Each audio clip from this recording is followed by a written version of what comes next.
Transportation Secretary Ray LaHood showed up in a Suburban, the big, honking, beautiful, wonderful, gas-guzzling type, to unveil the administration's new fuel efficiency ratings on cars.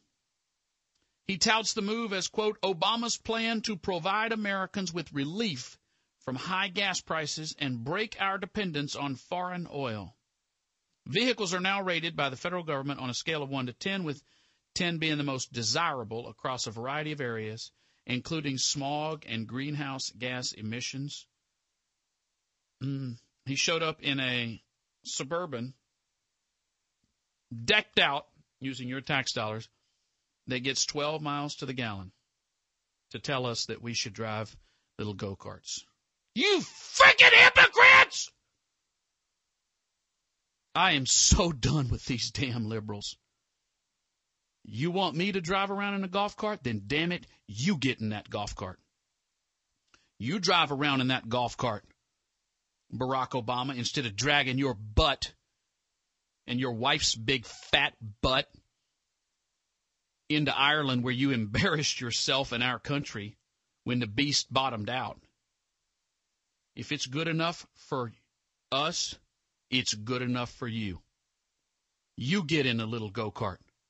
How dare you ride up in a very comfortable Suburban that we all aspire to get to drive around in, not be driven around like you are, but just drive our own, and tell us that we don't get to drive around in that car because it burns too much gas. But it's fine for you because you like to be comfortable. You don't think we do? You jackass? You get in the little car you're demanding. You get in one of those little piece of junk Volts that nobody wants to be in. How dare you? Barack Obama, you want to tell me what to put my air setting on? Then you spend 4 years in the White House with the doors open and the windows open, letting the nice, gentle breeze come through. You want to tell me what to eat? Then your fat-butted wife can eat exactly the same thing.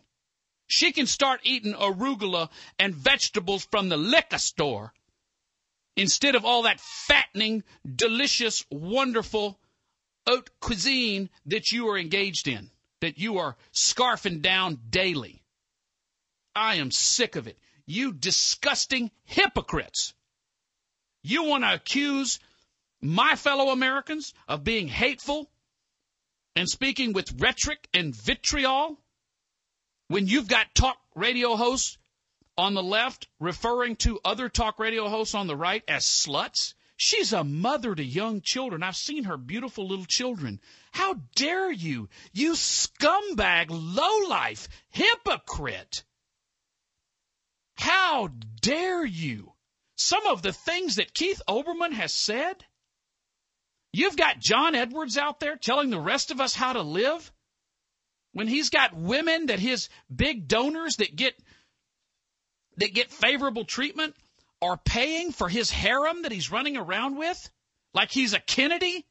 You've got the Kennedys telling us how to live when they're living off their daddy's bootleg money that he made off selling booze illegally, and they're screwing everything they can get their hands on?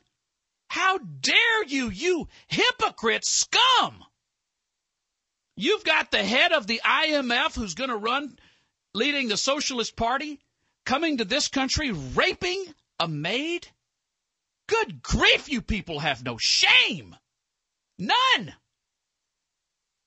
We had Bill White running for governor of the state of Texas, telling us how to live when he's a multimillionaire. That's the way these people are.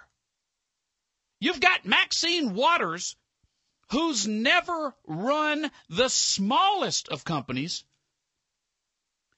telling the head of Shell Oil that if he didn't lower the price of gas, which he had nothing to do with, at the pump, to the numbers she wanted, if she did him the favor of, agreeing to the legislation that everybody else had already agreed to, that she was going to socialize his oil company.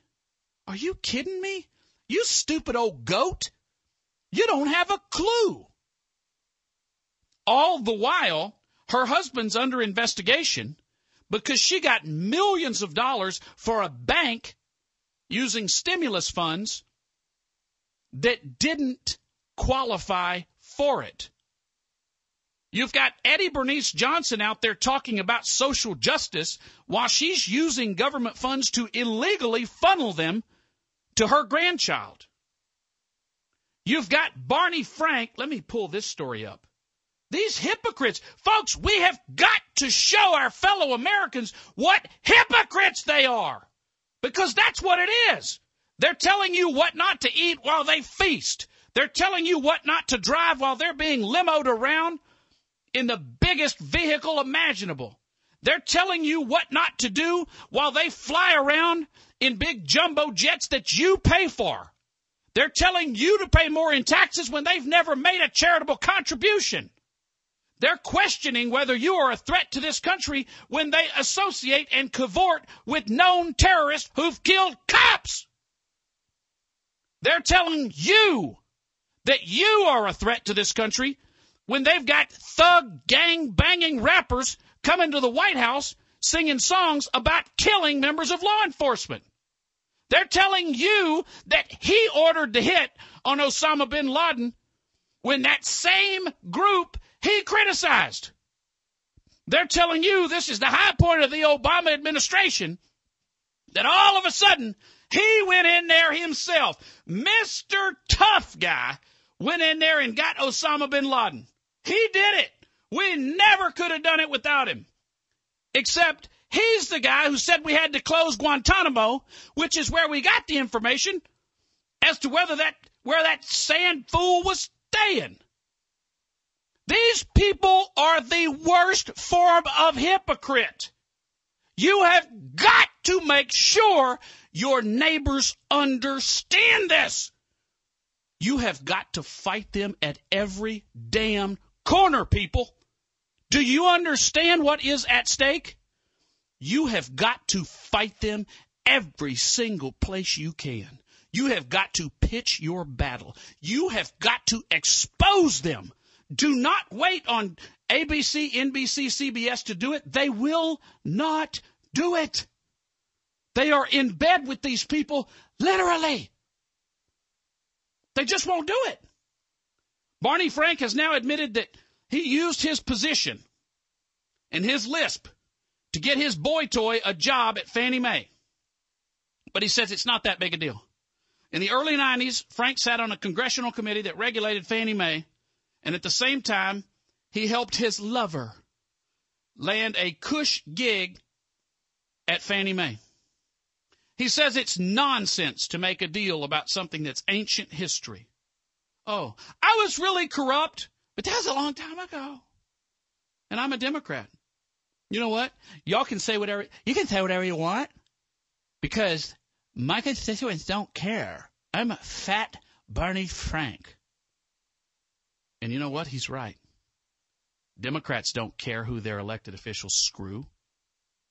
They don't care if they lie, cheat, and steal. If you've listened to this show very long, you've heard Democrats call up, particularly black Democrats, and say, well, yeah, I mean, Barack Obama's doing this and that, but, you know, that's just politics. Wow, it's amazing you hold him to such a high standard. The real gold standard of leadership. Yeah, he's a corrupt scumbag, but all politicians are. I don't expect any more, long as I'm getting mines. That's what you're dealing with. And you know why we lose elections? Because we don't engage. We lose elections. We've allowed our policies to change. I got an email from the Republican Party today. Jared Woodfull tells me that a pastor praying at the National Cemetery, go to my Facebook page and light these people up. Let me ask you this. How bad does it have to get in this country till we get off the sidelines? How far do you have to get pushed around? When exactly will be the point that you will start picking up the phone, that you will go into a restaurant, and when you disapprove of the policies, you will go the extra mile, you will get up and leave? How bad does it have to get until you march your tax-paying self into that school district, you plop yourself down in the principal's office and say, damn it, you will change the policy now? How bad does it have to be? How far do you have to get pushed? Has it not happened yet?